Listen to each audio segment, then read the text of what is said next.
Question number 5, salary income of A is ₹4,50,000 computed.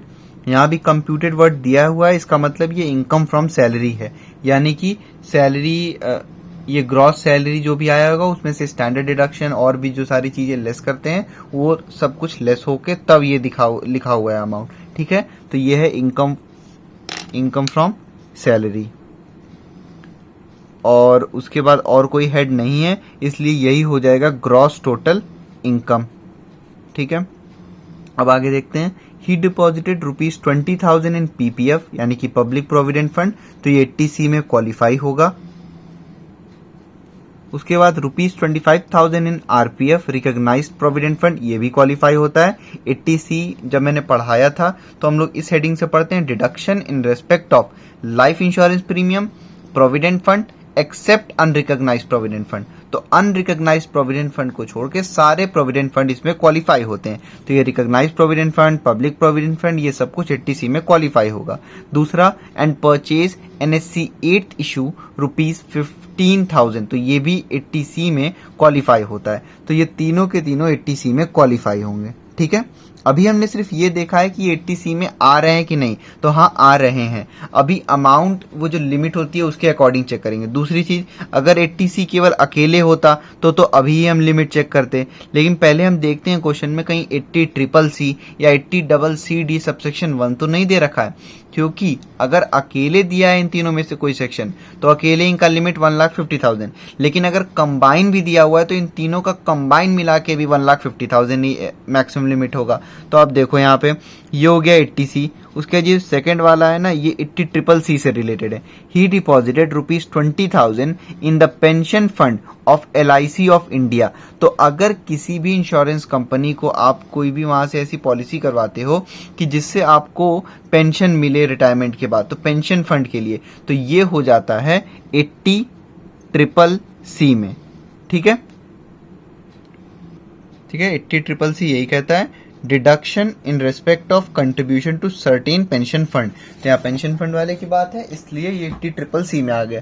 दूसरा, अब 80CCD subsection 1 नहीं है, तो अब आप इसका 80C का या इसका अकेले 1,50,000 रुपीज लिमिट नहीं रखोगे, इन दोनों का आप कंबाइन आप लिमिट रखोगे 1,50,000। और वो कौन से सेक्शन के अकॉर्डिंग होता है?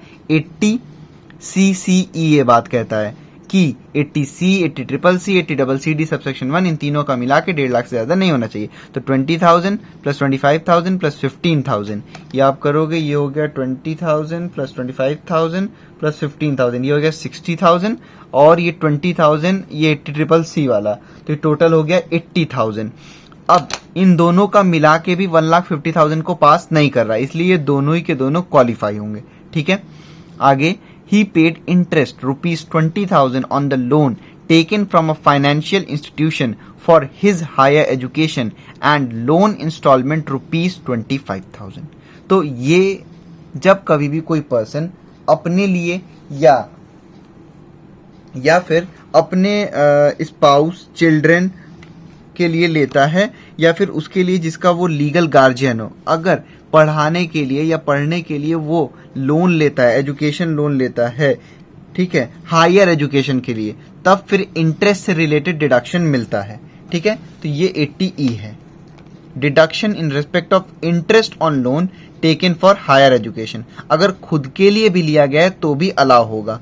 और इसका डिडक्शन कैसे था कि जिस प्रीवियस ईयर में लिया है उससे लेकर +7 सक्सीडिंग प्रीवियस ईयर, यानी कि 8 साल तक इसका मिलता है इंटरेस्ट पे डिडक्शन। दूसरी चीज, लोन, मतलब कि जो लोन का कट रहा होगा, जो इन्होंने लोन लिया है, वो उस पूरे अमाउंट का नहीं मिलता है कभी भी डिडक्शन 80E में, सिर्फ और सिर्फ इंटरेस्ट अमाउंट का मिलता है। ये मैं डिस्क्रिप्शन में लिंक भी डाल दूंगा, आप देख लेना।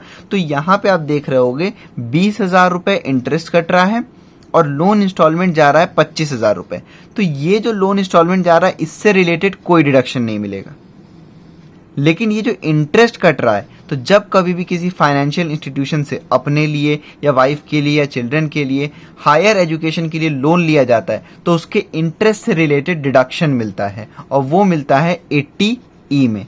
तो 80E में ये 20,000 रुपीज जो है ये मिलेगा। ठीक है। इस 25,000 को आप मत लेना क्योंकि ये लोन इंस्टॉलमेंट है, इससे रिलेटेड कोई डिडक्शन नहीं है। सिर्फ और सिर्फ जो इंटरेस्ट अमाउंट होता है उससे रिलेटेड डिडक्शन मिलता है 8 साल तक। यहाँ डेट नहीं दिया है, आप मानोगे उसके अंदर तक का है।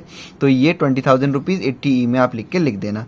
Compute is total income for the assessment year 2020-23। तो GTI में से सारे डिडक्शन आप लेस करोगे, आ जाएगा टोटल इनकम। सॉल्यूशन देखते हैं 5 का। सबसे पहले हम अपना फॉर्मेट बना लेंगे, कंप्यूटेशन ऑफ टोटल इनकम। फिर जो भी असेसमेंट ईयर होगा बुक के अकॉर्डिंग आप वो लिखना। यहाँ भी मेरी बुक के अकॉर्डिंग असेसमेंट ईयर 2022-23 है। फॉर द असेसमेंट ईयर 2022-23, ठीक है। सबसे पहले इसमें दे रखा है सैलरी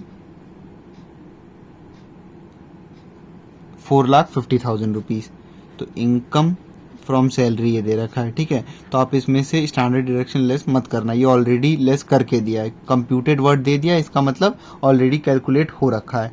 तो यहाँ आप लिख लो 4,50,000 और कोई हेड की इंफॉर्मेशन नहीं दे रखी है। इसका मतलब ये जिसका भी हम कैलकुलेशन कर रहे हैं उनकी बस सैलरी से इनकम होती है। तो यही हो गया हमारा ग्रॉस टोटल इनकम, ये हो गया 4,50,000 रुपीज़। उसके बाद लेस करते हैं हम इसमें से deductions under section 80C to 80U। जितने डिडक्शन है वो सारे के सारे यहाँ पे लेस करते हैं। सबसे पहला था PPF, RPF और NSC 8th इशू। ये तीनों ही के तीनों 80C में आते हैं। तो आप लिखोगे यहाँ पे 80C और उसके अंदर में PPF 20,000 रुपीज़, उसके बाद RPF 25,000 रुपीज़ और NSC 8th इशू ये है आपका 15,000 रुपीज़। तो और कुछ नहीं 80C में, इन तीनों को आप ऐड कर दो, ये हो गया आपका 60,000 रुपीज़। तो आप यहाँ पे लिख दो 60,000 रुपीज़। दूसरा, उसके बाद फिर आ जाएगा 80CCC दे रखा है। बोला था ना, ही deposited ₹20,000 in the pension fund of LIC of India. तो पेंशन फंड से रिलेटेड जो डिडक्शन होता है वो 80CCC में मिलता है। तो वो 20,000 रुपीज़ क्वालिफाई है, ठीक है। अगर 80C या 80CCC अकेले दिया होता तो भी उसका लिमिट 1,50,000 होता। अगर ये दोनों कंबाइन, मतलब एक क्वेश्चन में 80C, 80CCC और 80CCD सबसेक्शन 1 ये तीनों भी दिए हों तो इन तीनों का कंबाइन 1.5 लाख से ज़्यादा नहीं होना चाहिए। तो सबसे पहले आप इन दोनों को ऐड कर लो। अभी तक हम अकेले का लिमिट देखते थे क्योंकि अकेले रहता था, अब ये दोनों साथ में है तो पहले इन दोनों का आप ऐड करो। तो ये हो गया 80,000 रुपीज़। अब 80CCE के मुताबिक 80C plus 80CCC plus 80CCD subsection 1 इन तीनों को मिला के 1,50,000 होना चाहिए, उससे ज़्यादा नहीं होना चाहिए। तो ये आप देख रहे होगे ये 1,50,000 से कम है, इसलिए ये अमाउंट क्वालिफाई होगा 80,000 रुपीज़, ठीक है। इसका मतलब 80C का भी पूरा अमाउंट, 80CCC का भी पूरा अमाउंट क्वालिफाई होगा, ठीक है। उसके बाद दे रखा है ये interest, he paid interest ₹20,000 on loan taken from financial institution for his higher education and loan installment ₹25,000।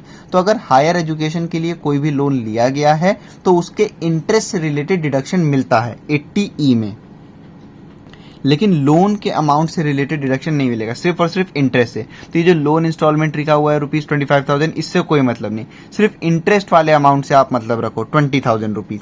तो ये आप ले लो यहाँ पे, ये 8 साल तक होता है, 8 साल तक मिलता है। तो यहाँ पे कोई भी डेट नहीं दे रखा तो आप मानोगे उसके अंदर का है, ठीक है। तो बस इतने ही सारे थे। 80C था, 80CCC के बारे में इंफॉर्मेशन थी और 80E, और कोई डिडक्शन नहीं था। तो आप इन्हीं तीनों को ले लो। दूसरी चीज़, ये 80C और 80CCC जब साथ में होते हैं तो इसका हम कंबाइन करते हैं इन तीनों का। तो ये तो था नहीं लेकिन ये दोनों थे, तो कंबाइन होता है 1,50,000, उससे ज़्यादा नहीं दे सकते। तो यहाँ उससे कम था इसलिए 80,000 पूरा क्वालिफाई कर दिया हमने एक साथ। उसके बाद 80E 20,000 रुपीज़, ठीक है। और ये जो ये था ये वाला फॉर्मूला कि इन तीनों को मिला के इतना होना चाहिए, ये 80CCE कहता है ये चीज़, ठीक है।